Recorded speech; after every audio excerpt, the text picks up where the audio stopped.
नमस्कार, स्वागत है आप सभी का अड्डा 24/7 पे। झारखंड में पीजीटी टीचर की वैकेंसीज आई हुई हैं जिसमें सबसे ज्यादा पद पॉलिटिकल साइंस के हैं। तो आप में से वो बच्चे जो झारखंड में टीचर बनने का सपना देख रहे हैं, उसके आसपास के राज्य वाले बच्चे भी, क्योंकि ऑल इंडिया लेवल भर्ती है, उसके आसपास के राज्य के भी बच्चे जो सरकारी टीचर बनने का सपना देख रहे थे और एक मौके का इंतजार कर रहे थे, उनके लिए ये बढ़िया मौका है। 221 पद हैं और 221 पद में आपको अपना एक पद सुनिश्चित करना है। मौका बहुत बढ़िया है, लेकिन अब उसकी तैयारी करनी है। पेपर की डेट अभी नहीं आई है, बट जल्दी ही आ जाएगी। पेपर जल्दी ही होने के चांसेस हैं। और आप में से वो बच्चे जो इस पेपर में बैठना चाहते हैं, उनके मन में सबसे पहले ये डाउट होगा कि यार पेपर का पैटर्न क्या है या फिर इसमें सिलेबस क्या है। क्योंकि अगर तैयारी कर रहे हैं तो हमें पता भी तो होना चाहिए, युद्ध लड़ रहे हैं तो हमें पता भी तो होना चाहिए कि क्या हमारे जो है वो ढाल तलवार हथियार हैं।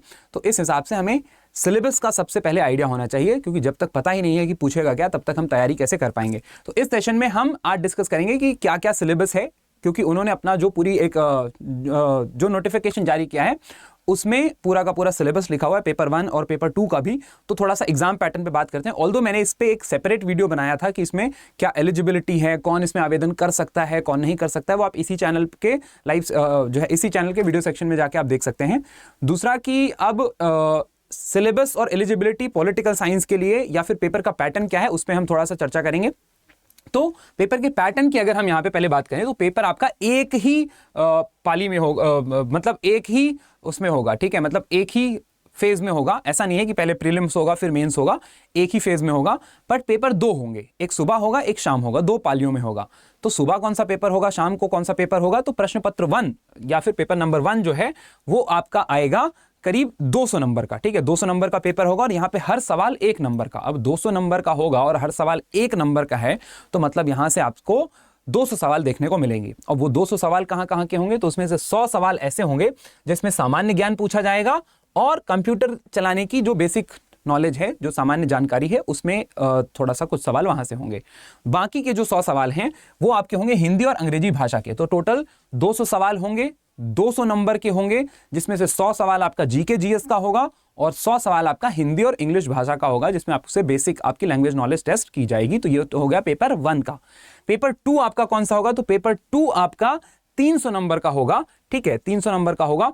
और इसमें जिस विषय में भी आपने माध्यमिक पर आपकी नियुक्ति होनी है, उस पर आपका ये 300 नंबर का पेपर होगा। और इन 300 नंबर के पेपर में, ठीक है, आपको हर क्वेश्चन, ठीक है, मतलब यहाँ पे आपको हर क्वेश्चन 2 नंबर का देखने को मिलेगा। मतलब टोटल यहाँ पे 150 सवाल आपको यहाँ पर देखने को मिलेंगे। अब ये 500 नंबर का पेपर होगा और इस 500 नंबर के पेपर के बेसिस पर ही आपका सिलेक्शन होगा। फाइनल जो मेरिट बनेगी वो इसके बेसिस पे बनेगी। बात करें अगर पॉलिटिकल साइंस के सिलेबस की कि यहाँ पर क्या सिलेबस है, तो पहले तो हम पेपर 1 का सिलेबस देख लें कि जो 200 नंबर का आपका पेपर, उसमें क्या क्या पूछा जाएगा। तो सामान्य अध्ययन है, जिसमें आपका जो है वैज्ञानिक प्रगति, राष्ट्रीय अंतर्राष्ट्रीय पुरस्कार, भारतीय भाषाएं, पुस्तक लिपि, राजधानी मुद्रा, ये सारी चीज़ें पूछी जाएंगी। सामान्य विज्ञान पूछा जाएगा, सामान्य गणित होगा, थोड़ा सा मानसिक क्षमता की जांच की जाएगी, कंप्यूटर का मूलभूत ज्ञान पूछा जाएगा, हिंदी और अंग्रेजी भाषा के कुछ अनसीन पैसेज, जो अपठित गद्यांश, ऐसा कुछ पूछा जाएगा। बात करें अगर पॉलिटिकल साइंस की कि राजनीति शास्त्र में जो आपका पेपर 2 होगा 300 नंबर का, 150 क्वेश्चन का, उसमें आपको क्या सिलेबस, कहाँ कहाँ से सवाल देखने को मिलेंगे, तो उस पर थोड़ा सा हम डिटेल में चर्चा करते हैं। तो यहाँ पे पहले तो पॉलिटिकल थियरी से आपसे सवाल पूछा जाएगा, जहां पे पॉलिटिकल थियरी, राजनीतिक सिद्धांत का मतलब पूछा जाएगा, उसका क्या नेचर है, प्रकृति कैसी है, उसका महत्व कैसा है, स्थिति कैसी है। फिर कुछ राजनीतिक सिद्धांत या फिर कुछ राजनीतिक विचार, जैसे स्वतंत्रता, समानता, न्याय, अधिकार, संप्रभुता, इनके क्या मायने हैं, कौन कौन विचारक इनसे जुड़े हुए हैं, आदर्शवादी सिद्धांत क्या है, अनुभववादी सिद्धांत क्या है, व्यवहारवाद, उत्तर व्यवहारवाद जो है वो बिहेवियरलिज्म, पोस्ट बिहेवियरलिज्म यहाँ से पूछा जाएगा। फिर राजनीतिक विचार भी पूछे जाएंगे, जिसमें पश्चिमी विचारक के बारे में सवाल है बनेगा, जिसमें प्लेटो है, अरस्तु है, मार्क्स है। भारतीय विचारक में कौटिल्य, गांधी, अंबेडकर, जयप्रकाश नारायण, इनसे सवाल पूछा जाएगा। उसके साथ साथ फिर आपका तीसरा है वो भारतीय राजनीतिक व्यवस्था, जिसमें भारतीय सरकार अधिनियम 1935, संविधान की सभा, प्रस्तावना, मौलिक अधिकार, देन मौलिक कर्तव्य, राज्य के नीति निदेशक तत्व, भारत का संघवाद, केंद्र राज्य के बीच में क्या संबंध है, कार्यपालिका, विधायिका, न्यायपालिका, चुनाव आयोग, स्थानीय स्वशासन, मतलब आपका जो पंचायत है, और उसके बाद जो म्युनिसिपल कॉर्पोरेशन है, वहां से सवाल आएगा। देन भारत के संविधान में संशोधन की क्या प्रक्रिया है, उससे भी क्वेश्चन यहाँ पर पूछा जाएगा। अंतर्राष्ट्रीय राजनीति से कैसे सवाल आएंगे, तो अंतर्राष्ट्रीय राजनीति क्या होती है, इसके कौन कौन से दृष्टिकोण हैं, जिसमें आपका यथार्थवाद आ जाएगा, आदर्शवाद आ जाएगा, ये सारी चीजें यहाँ पर पूछा जाएगा। व्यवहारवाद आ जाएगा, ठीक है।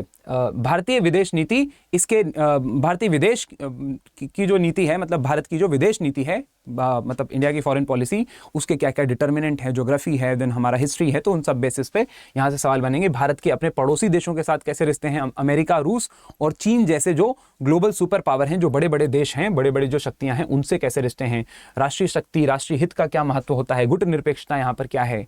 उसके बाद आपका थोड़ा सा यहाँ पर टॉपिक हमें देखने को मिलेगा शोध पद्धति, शोध प्रबंध के बारे में भी, जहां पर सामाजिक विज्ञान अनुसंधान, अर्थ, प्रकृति, महत्व, परिकल्पना, डेटा संग्रह की तकनीक, इन सब पर भी कुछ सवाल आपको देखने को मिलेंगे। अभी सिलेबस खत्म नहीं हुआ है और है यहाँ पर राजनीतिक समाजशास्त्र से भी सवाल पूछा जाएगा, जिसमें राजनीतिक समाजीकरण क्या होता है, पॉलिटिकल कल्चर, राजनीतिक संस्कृति क्या है, देन राजनीतिक अभिजन वर्ग मतलब एलीट थियरी भी इसमें सिलेबस में है, then political modernisation, public administration, लोक प्रशासन से भी सवाल पूछा जाएगा कि नौकरशाही पर मैक्स वीबर के क्या विचार हैं, प्रशासनिक सिद्धांत क्या होते हैं, जिसमें मानव संबंध है एल्टन मायो का, देन हर्बर्ट साइमन का जो है वो निर्णय निर्माण संबंध है। तो ये सारी चीज़ों से क्वेश्चन आएंगे, ठीक है। ई गवर्नेंस क्या है, उसके क्या फायदे नुकसान है, प्रशासनिक प्रबंधन क्या होता है, नागरिकों की शिकायतें और निवारण करने के लिए लोकपाल और लोकायुक्त का प्रावधान है भारतीय संविधान में, उसके क्या फायदे नुकसान है, किस तरह से ये बना है, तो उन सब पर सवाल बनेंगे। देन अंतर्राष्ट्रीय संगठन और अंतर्राष्ट्रीय कानून पर भी सवाल है, जिसमें संयुक्त राष्ट्र किस तरह से बनता है, यूरोपीय संघ क्या है, युद्ध के क्या नियम होते हैं, कितने तरह के युद्ध होते हैं, भूमि, हवाई, समुद्री युद्ध, नाकाबंदी और तस्करी क्या है, हस्तक्षेप और प्रत्यर्पण का क्या कॉन्सेप्ट है, मानवता के खिलाफ जो अपराध हैं जैसे युद्धबंदी, उसके बाद जो है वो न्यूरमबर्ग परीक्षण, टोक्यो परीक्षण, तो इन सब पर भी क्वेश्चन आएंगे। बात करें अगर और इसको और डिटेल में थोड़ा और देखने की, तो भारत में राज्य की मतलब इंडियन की, भारत की जो स्टेट पॉलिटिक्स है, ठीक है, जो राज्य की राजनीति है, उस पर भी सवाल बनेंगे कि केंद्र के एजेंट के रूप में राज्यपाल की क्या भूमिका होती है। झारखंड से रिलेटेड सवाल आएगा, झारखंड की क्या राजनीति है, क्या विशेषताएं हैं, भारतीय संविधान की अनुसूची 5 में जो है वो क्या बातें कही गई हैं, आदिवासी क्षेत्रों में ब्रिटिश प्रशासन का क्या प्रभाव रहा है, वर्तमान स्थिति क्या है, क्या क्या विरोधी आंदोलन हुए हैं, जिसमें बिरसा आंदोलन हुआ है, कोल जो है वो आंदोलन हुआ है, तो ये सारी चीज़ें हैं। झारखंड को बिहार से अलग करने वाली क्या परिस्थितियां थी। वित्तीय प्रशासन की बात करें तो यहाँ पे बजट किस तरह से बनाया जाता है, केंद्र और राज्य के बीच में वित्तीय संबंध कैसे हैं, कैसे टैक्स कलेक्ट किया जाता है और कैसे दोनों के बीच में बंटवारा होता है, इस यहाँ से सवाल आएंगे। पर्यावरण संबंधी मुद्दे हैं यहाँ पर। देन उसके बाद ITI है, मतलब आपका जो ये सूचना अधिनियम है 2005, लैंगिक मुद्दा है। उसके बाद जो है वो आंतरिक सुरक्षा की क्या क्या चुनौतियां हैं भारत में, आतंकवाद है, नक्सलवाद है, कट्टरवाद है, ठीक है, अलगाववाद भी है भारत में, तो ये सारे मुद्दे यहाँ पर हैं। सतत विकास मतलब सस्टेनेबल डेवलपमेंट से भी क्वेश्चन आएगा, भारत में क्या स्थिति है, कौन सा राज्य इसमें बेहतर कर रहा है, कौन सा नहीं कर रहा है, ये सारे सवाल यहाँ से आपको देखने को मिलेंगे। अब बात अगर मैं करूं कि आप में से वो बच्चे जिनके लिए पॉलिटिकल साइंस नया है, उनके लिए हो सकता है कि ये टफ लगे, लेकिन जिन बच्चों ने अच्छे से तैयारी कर रखी है वो इस सिलेबस में मतलब इतना बहुत अच्छे से डुएबल है, कोई बहुत बड़ी, बहुत इतना कठिन या बहुत जटिल सिलेबस नहीं है, बहुत अच्छा है, बहुत बढ़िया है, सिंपल है और बहुत कम टाइम में इसको किया जा सकता है। 2.5 से 3 महीने में इस सिलेबस को खत्म किया जा सकता है बहुत अच्छे तरीके से। पेपर को भी करवाने में इतना टाइम तो लग जाएगा। तो आप में से वो बच्चे जो इसकी तैयारी करना चाहते हैं उनके लिए बढ़िया मौका है, अभी से तैयारी में लग जाओ। फायदा इसका ये है कि ये जो सिलेबस है, ऑल्दो बीपीएससी का जो बीपीएससी या बीएस स्टेट का जो सिलेबस है वो डिफाइन नहीं होता है, ठीक है, वहां पर कोई भी ऐसा नहीं है, वो प्रीवियस ईयर क्वेश्चन देख के ही आपको तैयारी करनी पड़ती है। लेकिन इतना पढ़ने के बाद ये तो श्योर है, इतनी तो गारंटी है कि आपका बीएस स्टेट और बीपीएससी भी निकल जाएगा, बीपीएससी की भी भर्ती आपकी आने वाली है जो TRE 4.0 है, तो आपको तैयारी उसी हिसाब से रखनी है, ठीक है। अब तैयारी उसी हिसाब से रखनी है तो तैयारी पहले भी आपको पहले ही शुरू करनी पड़ेगी।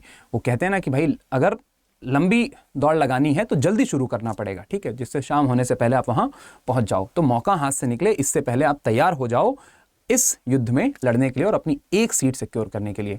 तो मौका बहुत बढ़िया है। आप में से वो बच्चे जो हमारे साथ जुड़कर तैयारी करना चाहते हैं, मैं उनको बता दूं कि इसी चैनल पर मेरी जो रेगुलर क्लासेस हैं यूट्यूब की, वो 4 बजे चलती हैं, ठीक है, जिसमें मैं डिटेल में पॉलिटिकल साइंस पढ़ाता हूं। ये सारी कॉन्सेप्ट भी मैं यहाँ पे कवर करूंगा, प्रीवियस ईयर क्वेश्चंस भी करवाऊंगा यूट्यूब पे। वो बच्चे जो पेड बैच में जुड़ना चाहते हैं हमारे साथ और इस पर्टिकुलर एग्जाम के लिए डेडिकेटेड वे में तैयारी करना चाहते हैं कि हमें PDF भी मिले, टाइम से क्लासेस भी हों और हमें अगर डाउट सेशंस हैं तो हम टीचर से इंटरेक्ट भी कर पाएं, उनके लिए पेड बैच भी शुरू हो गया है। मैं एक बार आपको गाइड कर देता हूं कि आपको पहुंचना कैसे है वहां तक और कैसे आप एनरोल कर सकते हैं, ठीक है। तो इसके लिए एक अलग से सेपरेट पेड बैच भी बना दिया गया है।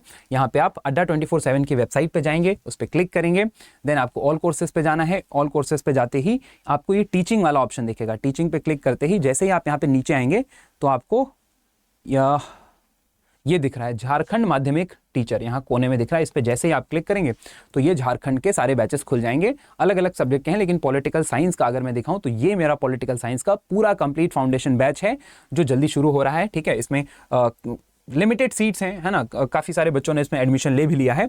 और इसका ऑफर, ये बैच का प्राइस अभी कितना दिखा रहा है, 1999 दिखा रहा है। इसको और कम कर देता हूं मैं, तो आपको यहाँ पर कोड यूज़ करना है। आप अगर यहाँ पे कोड यूज़ करते हो YT14, ठीक है, YT14 कोड यूज़ करते ही ये बैच आपको पड़ जाएगा 1840 रुपए का। ठीक है, तो 1840 रुपए का ये बैच है और इसमें आप जाके एनरोल कर सकते हो अगर आप इंटरेस्टेड हो हमारे साथ जुड़ के रेगुलर वे में, पूरा जो है डेडिकेटेड वे में तैयारी करने के लिए।